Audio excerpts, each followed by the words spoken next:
Sveiki, sveiki. Sveiki atvykę į ketvirtą jau amžinų klausimų podcastą. Ir kartais kalbinu keliautojus, kartais kalbinu kvantinės fizikos atstovus, kartais mokytojus. O šiandien pakalbinsiu Jurgitą, kuri turi labai įdomių istorijų ir temos bus metafizinės. Tai reiškia, kad labai nepažinios ir, nežinau, kasdienybėje jos kažkaip tai vengiamos, netgi sakyčiau, nes nėra pakankamai žinių, patirčių, įrodymų, tai yra neapčiuopiama, tai yra nepažinu. Jurgita turi tikrai labai fainų ir įdomių, nurautų, sakyčiau, istorijų, bet tai yra jos istorijos ir tiesiog paklausom, kas netikit, kaip pasakos, kas tikit ir norite giliau pasigilinti, kaip čia kur kas yra, gal susidomėsit ir norėsit daugiau sužinot ir pradėsit gilintis į vienas ar kitas temas. Tai taip mistiškai pradėjau. Kaip tu jauties, Jurgita, šiandieną? Labai gerai, ačiū, sveiki visi. Gal prisistatyk, kas tu, iš kur tu, ką veiki šiaip gyvenime, kad daugiau žinotume apie tave tiesiog prieš išklausant tavo istorijos. Gerai, aš esu Jurgita, man 35 metai, gyvenu Barselonoje ir pagal išsilavinimą esu mechanikos inžinierė, o dirbu prie administracinių darbų. Tu toks visiškai tiksliukas, žmogus tiksliukas, ane? Taip, esu labai tokia tiksliukė pagal darbą ir pagal specializaciją, bet mano domėjimosi sritis yra labai įvairialypė ir turbūt kalbėsime temomis, kurios nėra galbūt taip aiškiai apibrėžtos kaip fizikos moksluose arba mechanikos ir taip toliau. Tai truputėlį užvesiu ant kelio, tada mes jau esam šiek tiek kalbėjo tarpusavį su Jurgita, dėl to aš žinau šiek tiek jos istorijos, gal nepilną istoriją, bet mes taip susitikome netyčia per tokią grupę, ne? Ir aš klausiu, kas norėtų sudalyvauti podcast'e, kur kalbėtume apie tą klinikinę mirtį ir galbūt kažkas, kas vyksta po to žmonėms, kai jie ją patiria. Bet tai nėra tavo istorija, klinikinė mirtis. Žinau, kad Jurgita atsimena prieš reinkarnaciją, kas ten vyksta ir kaip ten buvo. Ir čia mane labai sudomino. Tai gal einam tiesiai, šviesiai prie temos ir truputį papasakok, ką tu ten patyrei. Labai įdomu, žinok. Gerai, tai aš nuo mažens augau su tokiu vidiniu žinojimu, su vidiniais tokiais išgyvenimais ir intuicija, kurie turbūt nebuvo tokie visiškai kaip kiekvieno mažo vaiko nuo mažens. Pas mane yra labai gera atmintis. Aš prisimenu labai daug detalių, netgi nuo kūdikystės momentų, kada kūdikis buvau, kada netgi vežimėlyje gulėjau. Tai mano istorija prasidės tuo, kad aš prisimenu tą momentą prieš savo gimimą. Ir kaip pasakyti, dabar nuo ko pradėti, vadžiek pasimečiau. Čia tarp mūsų beje yra, kadangi tu Barcelona iš Lietuvoje, yra toks sekundės uždėlstumas. Tai jeigu ant tavęs užkalbėsiu, tai atsiprašau. Tai pradėk nuo pradžių. Kokia yra anksčiausia tavo atmintis? Ar kai jau buvai mamos pilve, kaip kūdikis, ar dar anksčiau eina prisiminimas? Kiek toliausiai jis siekia? Kiek toliausiai, tai toliausiai siekia į mano patį praeitą gyvenimą, patį paskutinį prieš šią reinkarnaciją. Tada toliau seka prisiminimas tarp gimimų, tarp mirties ir gimimo šiame gyvenime ir paskui tokie įvairūs prisiminimai ir pojūčiai jau gyvenant šiame gyvenime. Tai Kalbant apie šį gyvenimą, tuos seniausius prisiminimus, tai visą laiką augau su tokiu jausmu, kad kažkas yra ne taip. Kažkas ne taip. Man kažkas čia nėra visiškai aišku, ne taip, kaip turėtų būti, nes visų pirma, gimiau mergaite ir man toks jausmas, aš save identifikavau daugiau kaip berniuką, aš elgiausi kaip berniukas, aš norėjau būti stipri, drąsi, bėgioti su berniukai, žaisti su mašinom. Ir man keista buvo, kad aš tokia šviesių akių, mėlynų akių, tokia balta pūkė, visa šviesus plaukai. O man kažkaip normalu atrodė rudos akys ir rudi trumpi plaukai. Tai šitie pojūčiai mano vaikystėje man niekaip neleido pamiršti to, kas buvo prieš tai. Tai pas mane buvo prisiminimai, kaip aš gimiau, toks kaip ir prisiminimas. Aš prisimenu, kada buvau prieš savo gimimą, kad man buvo parodytas mano būsimas gyvenimas, dabartinis, ši reinkarnacija, koks jisai bus, tas mano kelias. Ir man viskas buvo labai aišku, kad jisai nebus toks lengvas, nebus toks, kokio aš visiškai noriu. Ir kai aš pamačiau, aš aiškiai pasakiau, ne, ačiū, tikrai aš čia neisiu į šią patirtį. Manęs nedomina ir man jinai nėra maloni ir tikrai nenoriu. Nes mane tarsi lydėjo kažkas šalia buvo ir rodė, koks tas mano gyvenimas bus, bet labai įtikinėjo. Pabandyk, gerai pagalvok, gerai pamastyk, tai yra nereali galimybė. Ir aš tą prisimenu, kad tai yra kažkokia labai ypatinga galimybė, būtinai apgalvoti, nes tokia galimybė pasitaiko vieną kartą gal milijonę metų. Bet aš sakau, ne. Ir aš jau tada mačiau savo gimimo procesą, lyg tai iš viršaus, kad jau kaip ir laikas gimti, tai jau paskutinės sekundės priimti sprendimą. Ir aš sakiau ne, iki kol išgirdau mamos verksmą, dabartinę savo mamos, jinai verkė ir sako, ne, prašau, dar kartą. Ir tarsi įvyko toksai kaip ir bendravimas su mano būsima mama dabartinė šiame gyvenime. Toksai tarsi sielos susitarimas, kad gerai, aš ateisiu, aš gimsiu, bet su tokia sąlyga, kad tu mane mylėsi ir prižiūrėsi. Ir būsi visada šalia ir apsaugosi. Ir jinai tai prižadėjo man. Ir aš paskutiniu metu sakau, gerai, kaip bus, tai bus, ir gimiau. Ir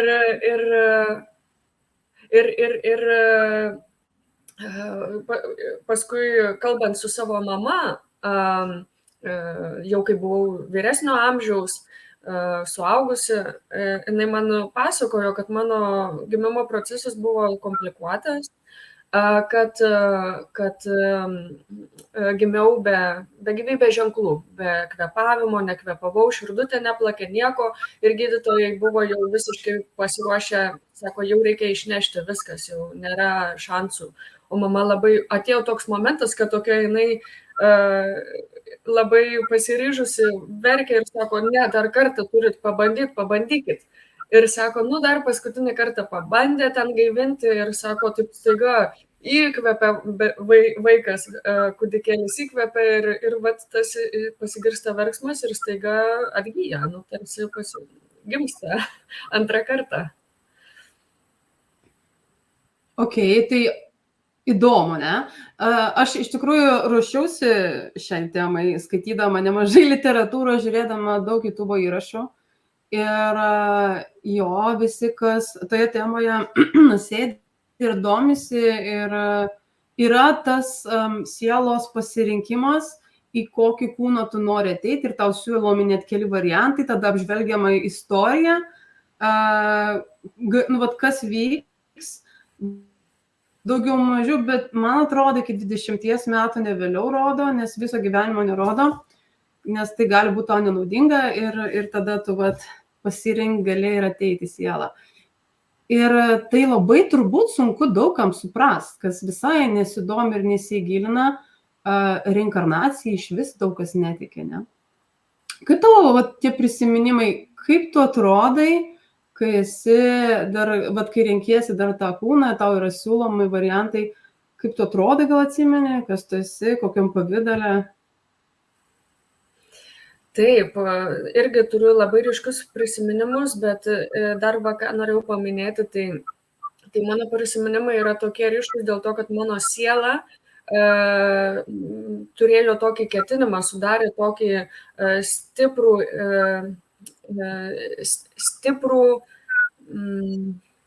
Kontraktą? ne tai, kad susitarimą, kaip? Kontraktą, ne, su kažkuo? Gal net ne kontraktą, bet su savimi, su pačia savimi, kad aš viską prisiminsiu. Kad aš prisiminsiu, galbūt ne kiekviena siela tai padaro, taip stipriai nori prisiminti. Pas mane buvo labai stiprus noras nepamiršti, kad yra gyvenimas po mirties, prieš mirties, kad tai nėra tik fizinis gyvenimas, kad aš prisiminsiu, nes mes kada gimstame iš karto, gal ne iš karto, gal po kiek laiko, bet kada mes augame, tie prisiminimai išnyksta. Iš tikrųjų, mūsų atmintis nėra tokia, kad apriektų keletą gyvenimų. Jinai apriepia vieną paprastai gyvenimą, tą, kuriame esame dabar. Tai aš su savimi tą tokį stiprų susitarimą padariau, aš būtinai prisiminsiu. Ir dėl to pas mane yra tokie ryškus prisiminimai. Tai ką galiu pasakyti, kad tikrai, nors tai buvo sielos lygmenyje, bet visi pojūčiai buvo fiziški. Nebuvo permetama ta siela, mano kūnas buvo visiškai fiziškas ir solidus, aš visiškai sveikai jaučiausi, gerai jaučiausi, mačiau save. Buvo tik tai vienas momentas, kada staiga mano kūnas pasikeitė. Aš praeitame gyvenime pagal savo prisiminimus buvau vyras. Ir šiame gyvenime gimiau mergaitė ir buvo tas momentas tarp gimimų, kad staiga matau, kad mano kūnas mažiukas, mažo vaiko ir tarsi mergaitės. Ir man tas labai nepatiko. Aš nenorėjau pasikeisti, norėjau toliau būti vyrų arba berniukų, norėjau būti visada stipria ir fiziškai, ta prasme, žinau, kad ir moteris yra stiprios ir panašiai, bet aš norėjau fiziškai būti stipri ir va taip. O kas buvai praeitam gyvenime, jeigu tu sakai atsimeni? Kaip nupasakotum, jau rudų akių, netrumpi plaukai, kas dar tenai apie tą žmogų? Gal vardą žinai, nežinau? Labai būtų įdomu žinoti vardą, netgi domėjausi, labai bandžiau ieškoti, bet šitos informacijos nepavyko prisiminti arba surasti. Ir pas mane prisiminimai tai tik tiek, kad buvau vyras, kad rudi plaukai, kad buvau stiprus ir tiek. Paskui su laiku man padėjo daugiau prisiminti ir daugiau išsiaiškinti vieną sesiją, kada buvau studentų laikais, susisiekiau su Azanovu, jisai toksai kaip ir parapsichologas. Jie du yra, jie broliai, tai vienas iš jų mane pakonsultavo ir aš norėjau daugiau sužinoti apie savo praeitą gyvenimą. Konsultacija apriepė tiek praeitą, tiek šį, tiek šiek tiek ateities. Ir jisai, kada mes susiskambinom, šiaip jisai nieko apie mane nežinojo, mes nesame pažįstami, neturime pažįstamų bendrų. Ir tiesiog aš jam nusinčiau savo gimimo datą, tikslų laiką ir gimimo vietą. Ir kai mes susiskambinom, jisai net manęs fiziškai nematė, ta prasme tik tai per skambutį. Ir jisai man pradėjo pasakoti apie mano praeitą gyvenimą ir jisai patvirtino, sako, tu buvai vyras ir rudų plaukų ir man, sakau, sutampa, ką jisai sako, su mano prisiminimais, su mano sapnais, su mano intuicija ir išgyvenimais. Ir jisai dar vieną tokį įdomų faktą paminėjo, kad sako, tu šlubavai, buvai sužeistas, ir tavo kairė koja buvo pažeista ir šiame gyvenime irgi turėsi labai ją prižiūrėti, nes gali irgi būti sveikatos problemų. Ir tas irgi labai sutapo, nes mano kairė koja yra operuota, šiame gyvenime nešlubuoju, bet taip tikra tiesa, kad jinai yra tokia silpnesnė. Tai vat, kaip pati turėjai nuojautą, vat, ir kartais tikrai neaišku, ar čia tik tai įsivaizduoju, ar čia taip gali būti, ar tau nebuvo iš vis tokio momento, ir kaip patvirtino dar kažkas, nežinodamas tavęs tą pačią istoriją, kaip tada tu jauteisi? Aš jaučiausi, kad pagaliau šiek tiek aiškumo man atsirado, šiek tiek aiškumo, kad vat, tai nebuvo mano įsivaizdavimas. Daug kas sutapo jau su tuo, ką man mama yra pasakojus, mano prisiminimai sutapo su jos išgyvenimais, bet tuo pačiu jau kada žmogus profesionalas, parapsichologas man tai patvirtina, tai aš labai laiminga buvau tikrai ir šiek tiek netgi ramesnė tapau, kad vis dėlto, kad tai nėra kažkokie šiaip tik įsivaizdavimai arba vaizduotės vaisius. Ar žinai pamokos, vat, kokias reikia šį gyvenimą atlikti, išmokti, pereiti, ar tai irgi yra neaišku tau? Pamokas, kaip pasakyti, tų pamokų, į šitą klausimą galbūt labai tiesiai negalėčiau atsakyti, nes šiame gyvenime yra labai daug pamokų pas mane. Gal tokių sunkumų forma, sunkumų, kuriuos turiu įveikti, tas susitarimas su mama, kurį sudarėm, aš kada buvau 3 metukų, jinai mane vieną kartą labai apibarė, labai taip tarsi nemylėtų, man toks įspūdis buvo. Aš dar visiškai mažiukė buvau, kuri dar nelabai pagal viską nesusigaudytų, dar toks mažas vaikas apie gyvenimą. Ir aš taip pamaščiau, nuėjau pas ją ir paminėjau, sakau, mama, bet aš tai pas tave atėjau, nesvarbu, kad ir daug sunkumų manęs laukia, kad ir koks sunkus gyvenimas šioje šeimoje būtų, bet aš pas tave atėjau. Tai buvo mano mažiukės labai bandymas tarsi priminti jai tą mūsų susitarimą, kaip taip gali būti, kad dabar mane vara. Bet jinai pamiršo tą susitarimą ir tai buvo mano pirmas iššūkis gyvenime, kad man teko išmokti augti ir gyventi be mamos meilės, be mamos apsaugos. Taip.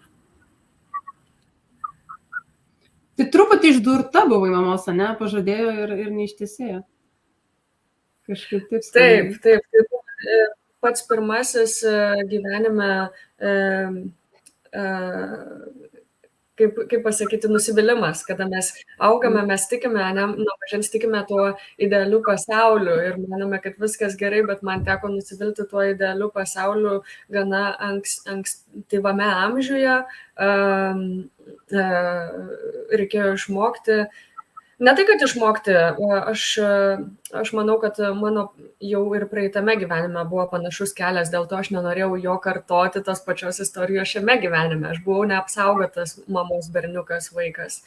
Ir šiame gyvenime irgi taip jau gavosi, kad mama kaip ir nesilaikė savo žodžių.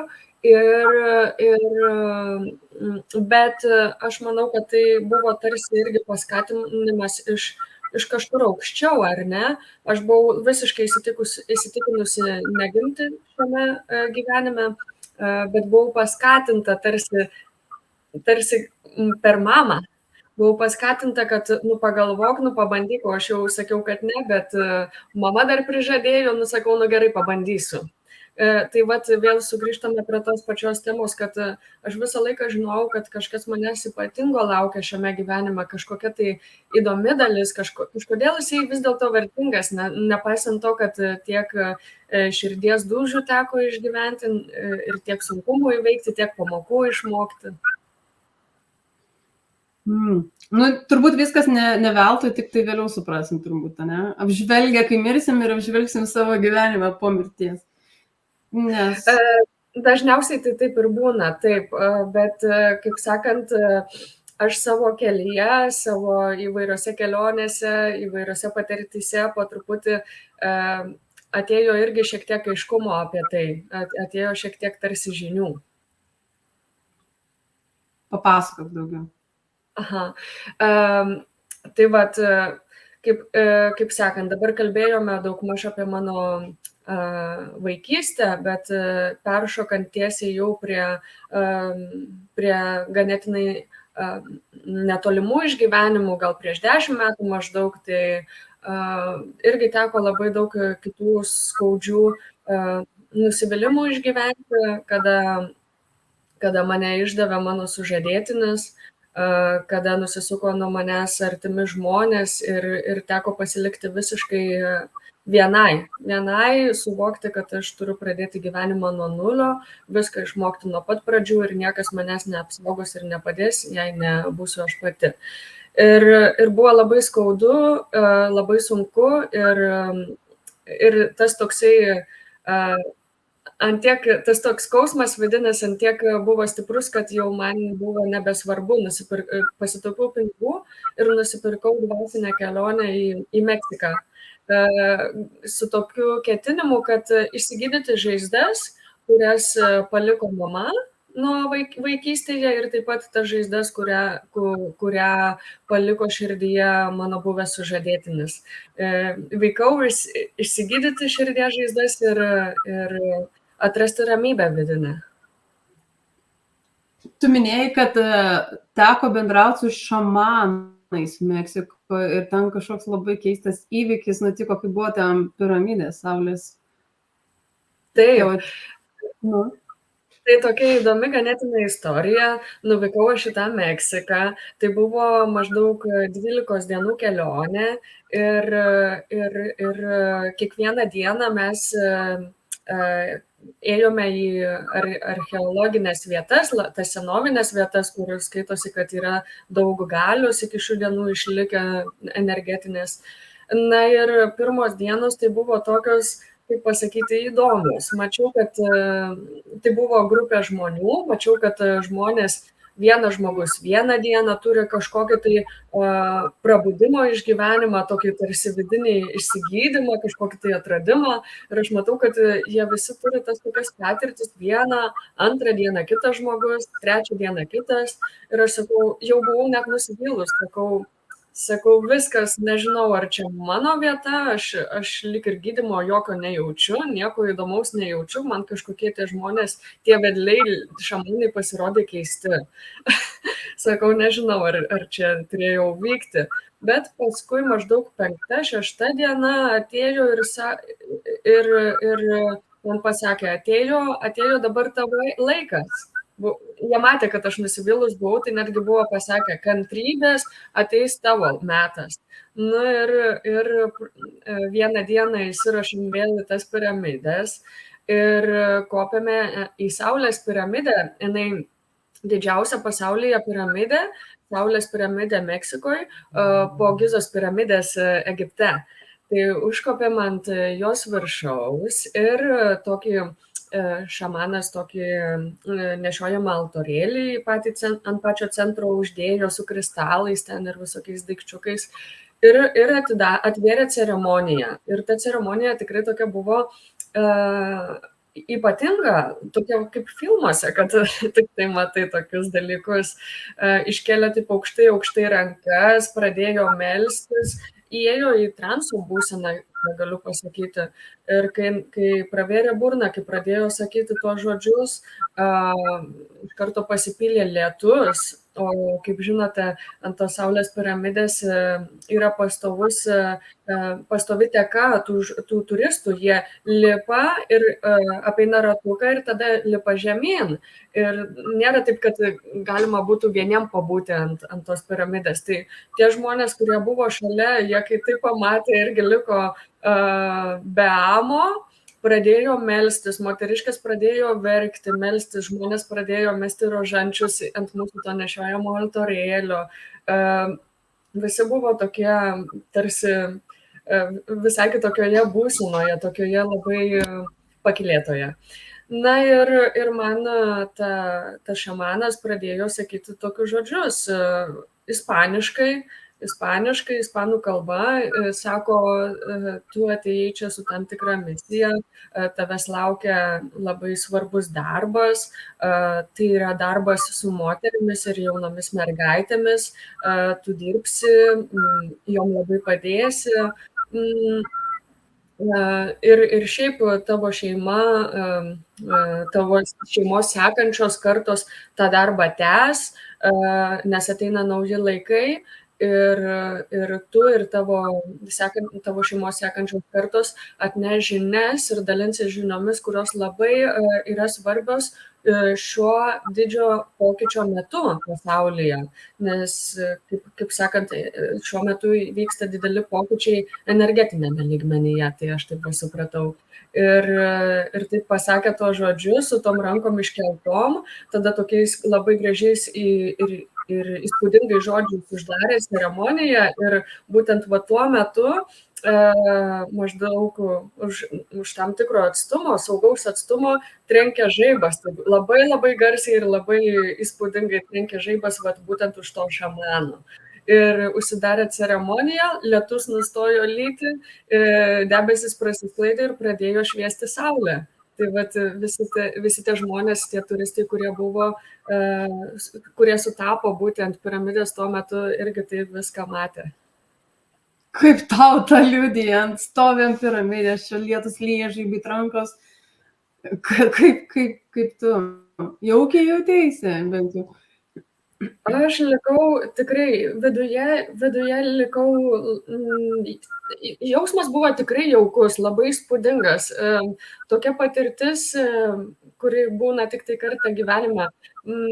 Ką jaučiau, tai buvo vidinį dėkingumą, gal šiek tiek džiaugsmo dėl to, kad vis dėlto atėjo tas atsakymas, kas manęs laukia šiam gyvenime, kad kas čia to tokio ypatingo, dėl ko man čia tos visos kančios, tas kelias toks sunkus, tie sunkumai, kuriuos turėjau įveikti.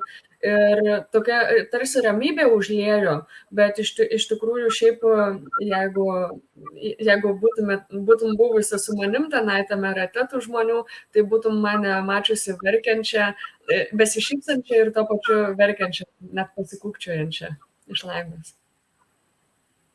Ir dėkingumo. Nu jo, atrodo, stipri praktika atrodo tokia, ar įvykis. Ir kaip tu dabar supranti tą savo misiją? Gerai, šamanas pasakė, ne? Kas toliau? Kaip žinot ir susigaudyti, ką toliau daryti? Iš tikrųjų, aš irgi galvojau, dabar reiškia taip pasakė, tai reiškia dabar taip ir bus. Bet iš tikrųjų, realybė šiek tiek kaip ir buvo kitokia, negu kaip man atrodė, aš sugrįžau iš tos kelionės, jau su daugiau tokių kaip ir patirčių, daugiau tokio vidinio žinojimo, bet realiai niekas kaip ir nepasikeitė. Tam tikri dalykai, tam tikri sunkumai, toksai sunkumų šleifas, kuris iš praeities tęsiasi, tai tikrai galiu pasakyti, kad pasibaigė. Aš išlaisvėjau, tapau laimingesnė, laisvesnė, galėjau tikrai lengviau pradėti tą savo gyvenimą nuo nulio. Bet iš esmės tas gyvenimas buvo visiškai normalus, kasdienis, darbas, namai, gal šiek tiek kitų dalykų, kurių pati aš ieškojau, gal kažkokios kelionės, bet tokio ypatingo pojūčio, kad aš būčiau pradėjus kažkokią misiją, tai tikrai nebuvo. Paprastas normalus gyvenimas. Tai va tiek. Ir iki šioliai gyvenu paprastą normalų gyvenimą, ta prasme, dirbu paprastą darbą, nepradėjau jokio nei konsultacinio darbo, aš vis dar laukiu, kol ta mano misija galbūt prasidės. Iš tiesų, netgi antrą kartą vykau į Meksiką po tos kelionės, jau su kitais šamanais, kita grupė žmonių ir tenais irgi turėjau tokią kaip ir sesiją gydymo tokioje labai ypatingoje vietoje, irgi prie piramidžių. Ir man ėjo tokie kaip ir skausmai ir aš buvau įsitikinusi, kad man yra tarsi energija užstrigusi trečiojoje mano čakroje, saulės rezginyje. Ir mane tai labai domino, aš labai buvau pasiryžusi išgydyti savo trečiąją čakrą ir aš prie to šamano priėjau ir sakau, ar galit man padėti šią temą. Ir iš tikrųjų ta tema buvo visiškai kita, nebuvo ten jokio bloko toje čakroje, viskas ten gerai buvo, jisai kai išgirdo tuo, ką aš pasidalinau, jisai labai nudžiugo ir jisai man sako, žinok, tu esi galingas žmogus, tu esi galios žmogus, tai, kas su tavimi vyksta, yra ženklas, kad tavęs laukia ypatingas darbas, healerio darbas, darbas su žmonėmis ir jisai tikrai labai džiugiai tai pasakė, aš net nesuvokiau, ko jisai taip labai apsidžiaugė. Ir aš tai išgirdus irgi taip likau be amo, sakau, tikrai, ir kaip čia viskas bus, gal daugiau galite įsiplėsti. Ir jisai man sakė, va taip sako, tu dabar tiesiog gyvenk savo gyvenimą paprastai, normaliai, tai gali nutikti, tavo kelias prasidėti galbūt po labai labai daug metų, o gali būti, kad ir visai greitai prasidės, bet tai nuo tavęs nepriklauso jau. Tai va toks, manau, būtų atsakymas į tavo klausimą. Tai dabar sėdi ir laukia, kada pradėsi dirbti su moterim ir mergaitėm kažkokių galimybių, ne? Atleidimo iš darbo, pavyzdžiui, nežinau, kas ten bebūtų, ne? Iš tiesų, tas buvo toks jausmas, kad tas laukimas buvo tikrai labai intensyvus po šitų 2 kelionių ir panašiai, bet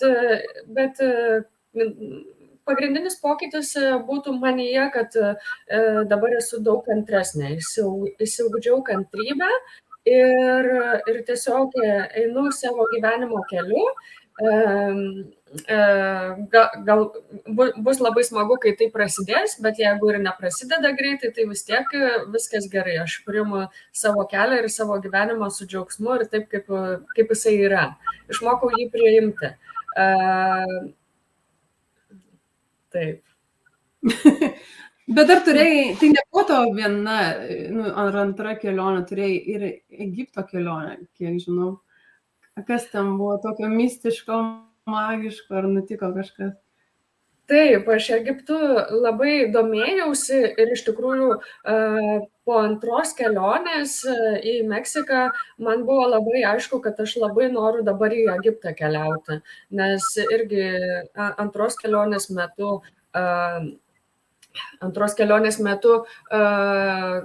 buvo tas pandemijos laikas, kada reikėjo nešioti kaukę ir labai laikytis tų atstumų, kad neužkrėsti arba neapsikrėsti to COVID-u. Tai lipimas ant piramidės buvo uždraustas, ant jos lipti nebuvo galima ir man atrodo iki šiol kol kas dar jinai nėra atidaryta turistams. Bet mes su šamano valia, šamano organizavimu gavome galimybę užlipti ant tos piramidės vienai ceremonijai nakties metu. Egipte? Čia dar Meksikoje, mano antra kelionė į Meksiką. Tai yra piramidė, Saulės piramidė, ta pati didžiausia. Pati didžiausia po Egipto piramidės Gizoje. Ir mes ant jos užlipome nakties metu,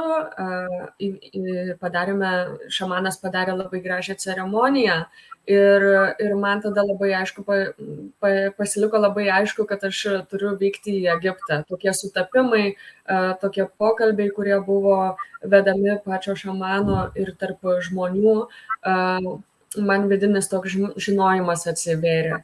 Tai kada jau sugrįžau maždaug po poros metų, atėjo galimybė vykti su grupe į dvasinę kelionę į Egiptą. Ir žinoma, kada atsivėrė šitą galimybę, aš ją priėmiau.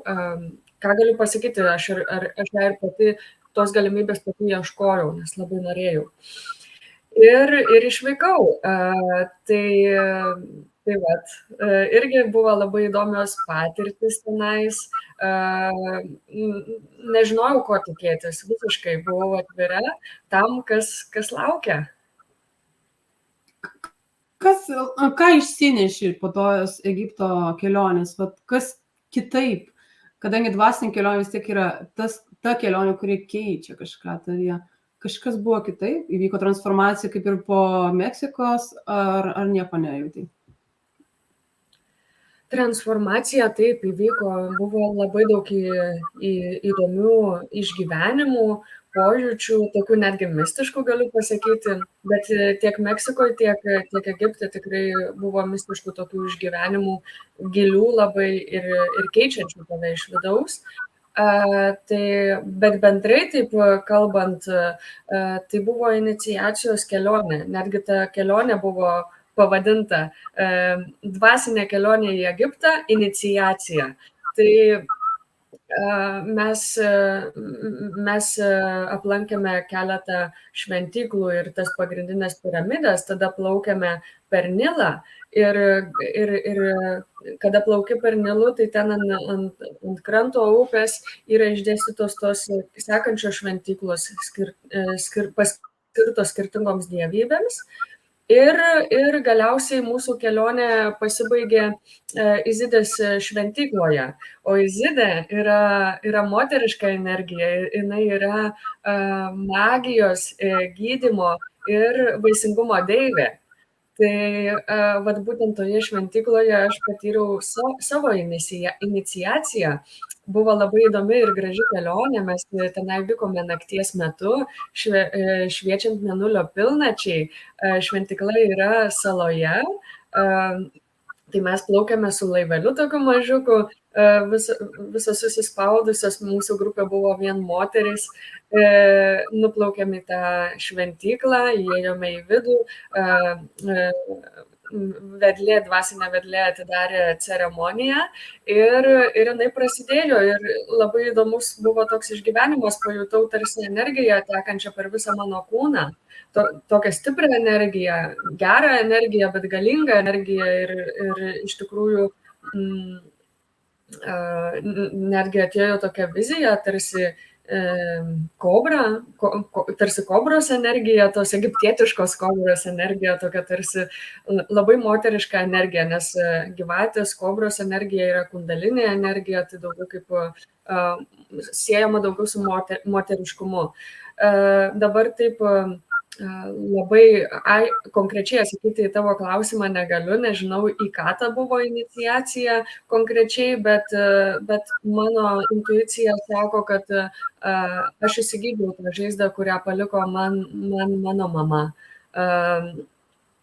Man buvo išgydyta tas toks skausmas, ta tokia vienatvė ir gavau tą tokią kaip ir tokį impulsą geros, moteriškos, vaisingos, stiprios, galingos deivės energijos. Tai dabar deivė tapoje, ne? Nu ne, gal taip ir nesijaučia, ne? Bet energijos pokytis yra kažkoks kūne, ne? Tai taip, ir kūne, ir šiaip, manau, bendroje energetikoje yra tas pokytis. Ką galiu pasakyti, sugrįžus iš kelionės irgi tiesiog teko toliau gyventi savo gyvenimą, labai įspūdingų kažkokių pokyčių nepamačiau, bet buvo tie tokie irgi išgyvenimai, ta prasme, buvo irgi buvo daug lengviau pasiekti savo kelyje to, ko iki šiol negalėdavau pasiekti. Pavyzdžiui, to išlaisvėjimo vidinio, to pasitikėjimo daugiau savimi, to tokio vidinės galios. Manau tikrai, kad mane įgalino ta kelionė. O iš tikrųjų tie atsakymai po truputį ateina su laiku, kaip sakant, tos kelionės dvasinės jos tikrai daug dovanų suteikia, bet atsakymai į tavo klausimus ir visas žinojimas, kad ką tai reiškia ir ką tai tau davė, ateina jau po to ir gali tai užtrukti, tie atsakymai gali eiti per metų bėgyje, per laiką. Ar yra vedimas ir žinojimas, kokia sekanti kelionė bus? Vat dabar iš tikrųjų kol kas neturiu planuose į naujos kelionės, į kažkokią dar vieną vietą, bet mano visas gyvenimas dabar pagrindinis fokusas yra savo kasdienybės įgalinimo. Susikurti tokį gyvenimą, kokio aš noriu, gyventi ten, kur aš noriu, taip, kaip aš noriu, sukurti daugiau laimės, daugiau laimingų akimirkų. O paskui, jeigu atsiras galimybė arba kaip ir vidinis polėkis kažkur vykti, tai tikrai vyksiu. Šiaip iš tikrųjų į Egiptą labai dar kartą norėčiau sugrįžti ir į Meksiką. Tai dvi šalis, jeigu tenai vyksti su tikrai tai šamanais, kuriais galima pasitikėti, kuriem tikrai rūpi žmonės, kuriuos jie veda, tai tas jausmas toksai keliaujant su tinkamais žmonėmis ir tinkamais vedliais, tarsi grįžimas į namus, tarsi buvimas su žmonėmis, kurie yra tavo sesės ir broliai. Labai geras jausmas ir labai daug dovanų gauni tokios kelionės metu. Apie savo kelionę į Egiptą pasidalinau maždaug bendrais bruožais, bet iš tikrųjų einant per skirtingas šventyklas buvo labai gražių išgyvenimų. O ar galėtum pasidalinti jau patikrintais vedliais ir nežinau, aš galėčiau į linką pačioj numesti po YouTube, jeigu sutiktum, kažkas irgi domisi, kažkam surezonavo, kažkas nori pabandyti, kažkas nori nuvažiuoti ir patirti panašius dalykus kaip tu, į kur kreiptis, nes tikrai informacijos labai daug.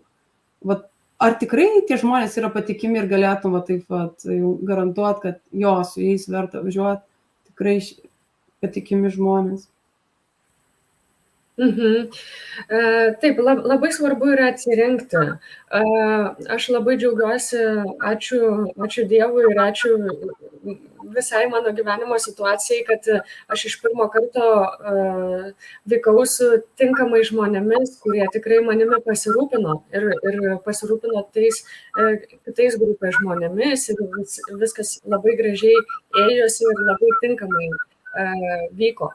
Galėčiau tikrai pasidalinti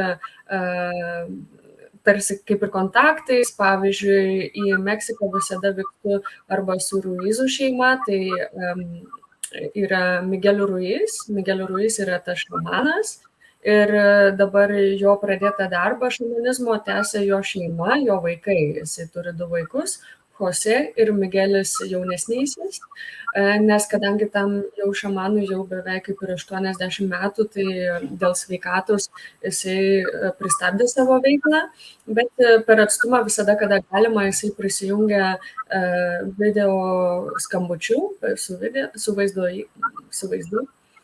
Ir su Ruizų šeima tikrai rekomenduoju, viskas yra vykdoma legaliai, viskas vykdoma gražiai, tinkamai ir tie pokyčiai vidiniai yra jaučiami. O kelionę į Egiptą susiradau per Secret Witness Journeys. Tai yra puslapis vedamas vienos moters, kurios vardas yra Zara. Ir tas kelionės vykdo jau atrodo kaip ir ar 10 metų, ar 20, tikrai turi didelę patirtį, ne vieną kelionę yra organizavusi. Jinai keliauja kartu, jinai veda tas kelionės ir jinai organizuoja. Ta prasme, yra skirtingi žmonės, kurie su jais susisiekia ir jinai tas kelionės gali netgi asmeniškai pritaikyti, kokia tai yra grupė, ar tai moteris, ar tai vyrai, ko jie nori pasiekti, ko jie ieško, kokių atsakymų ar kokių patirčių. Ir jinai taip sudėlioja, kur pirmiausia vyksime, paskui kur vyksime, ką darysime tose šventyklose, ko prašysime ir kokių dovanų prašysime ir taip galima susiorganizuoti.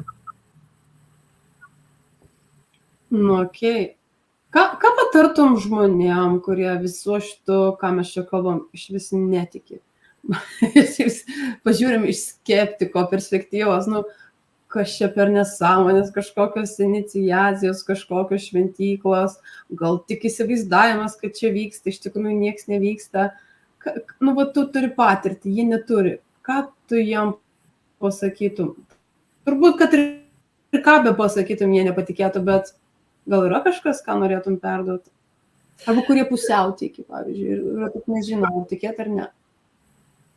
Tai pirmiausias dalykas, ką aš jums pasakyčiau, tai aš juos labai pasveikinčiau. Tuos, kurie netikė. Ir nereikia tikėti. Pati pagrindinė žinutė, kurią norėčiau perduoti netikintiesiems ir tiems, kurie tiki, tai kad visą laiką klausykite to, ką sako jums jūsų protas arba jūsų širdis, ar bendrai. Tiek protas, tiek širdis, ką jums sako, ar tuo galima tikėti, ar nereikia tikėti, ar tai tiesiog melas, ar tai tiesiog netikra. Tai tiem, kurie netiki,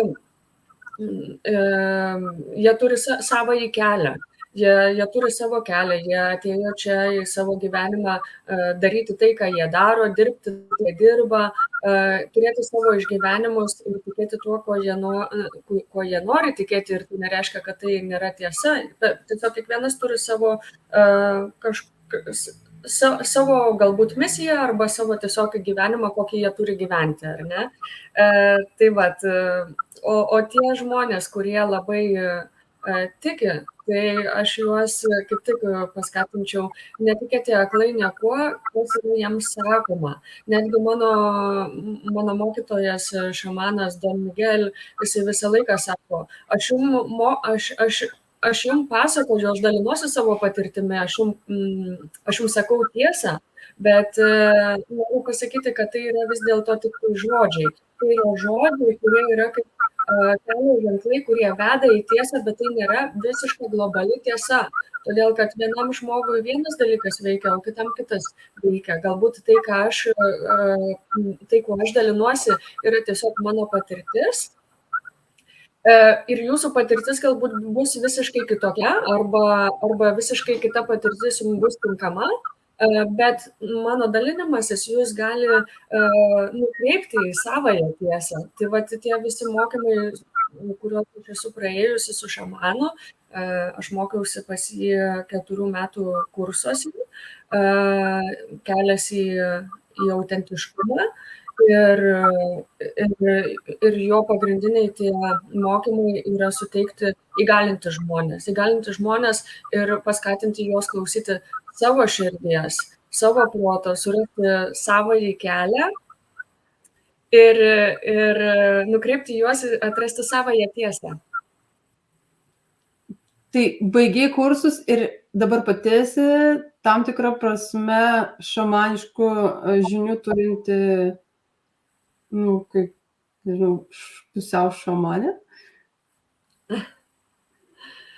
Aš gal save pavadinčiau miesto šamanė, nes tikrai tų šamaniškų bruožų gal nelabai ir turiu. Nepamatysite manęs apsirengusios šamaniškais tais drabužiais, dėvinčios kristalų pakabukus ar kristalų karolius tuos, arba plunksnų, papuošalus plunksnų, kaip vadinasi, auskarus iš plunksnų padarytus, tai ne, bet visos tos žinios, kurias aš gavau, kurias man perteikė, jos man padeda mano kelyje, aš jas pritaikau tiesiog praktiškai savo būdu. Galbūt yra žmonių, kurie su manimi buvo kursuose ir tikrai įgavo kažkokių šamaniškų ypatybių, bet aš tai pritaikau daugiau praktiškai kasdienėme šiuolaikinėme moderniame gyvenime. Tai daugiau yra darbas su savo emocijomis, su įvairiais iššūkiais, kurie ateina tavo kelyje, kaip tu į tai reaguoji, kaip tu tai traktuoji ir interpretuoji, kokius veiksmus pasirenki toje situacijoje ir galiausiai kokios bus to pasekmės. Ar tu būsi laimingas su tom pasekmėm, ar gausi tai, ko iš tiesų nori, o gal ne, gal tai bus dar viena pamoka, kad reikėjo priimti kitus sprendimus. Tai va. Labai abstrakčiai papasakojai, kaip veikia gyvenimas, bet ar yra dar kažko specifinio, ką pritaikai praktikoje iš tų šamanų žinių? Nežinau, ar praktika kažkokia, ar stebėjimas minčių ir stebėjimas priežastingumo, ne, to pasiekmės ir priežasties. Gal dar yra kažkas, ką galėtum atskleisti, aš nežinau, domiuosi tiesiog. Daugiau taip iš dvasinės pusės, tai taip, yra tam tikros ir pakopos, ir jeigu norime giliau į tai domėtis, žinome, kad galima daugiau tos reikšmės surasti. Tai vat, gal taip bendrais bruožais, ką galėčiau pasidalinti, tai kad labai svarbu gyvenime yra atleidimas.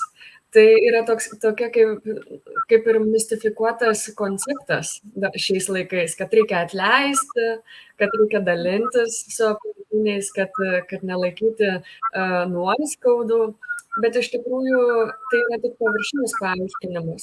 Gyvenime yra labai svarbu atleisti.